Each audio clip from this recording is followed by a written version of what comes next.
iconic signs like the Gateway Hotel. You know, we got the American Furniture sign over there. We have, you know, this is where Clark Gable watched movies down at the theater. This is where Steve McQueen came and eventually would pass away right along the border. You know, Jack Kerouac, John F. Kennedy, American presidents at the Placita, Mexican presidents at the Placita. We have absolutely. We have Memorial Park. We have a memorial for the veterans of every single war in Texas history, just down at the edge of Stanton.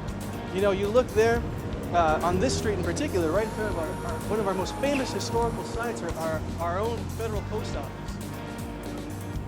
Go into the Taos Cafe one day and see what an old-fashioned diner used to be. Walk into the Cortez building and just get in touch with history. You know, I look at these heads of the conquistadors, and I wonder, could any of them have imagined all these hundreds of years later what would eventually come here in El Paso del Norte? And at what time will we greet our visitors with not just the Spanish images, but the indigenous images, the mestizo images? You know, there's another discussion here, like these lanes right around the Placita. This is going to be expanded, from my understanding, to enlarge our park. We might not just see signs at the Placita of what you can't do. You might start seeing people talking about what you can do in El Paso.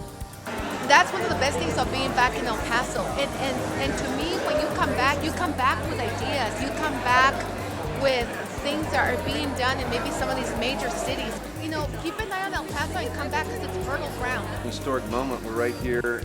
Last week you saw headlines, $1 trillion. There's $1 trillion that was paid into the financial markets of the world to keep the markets afloat.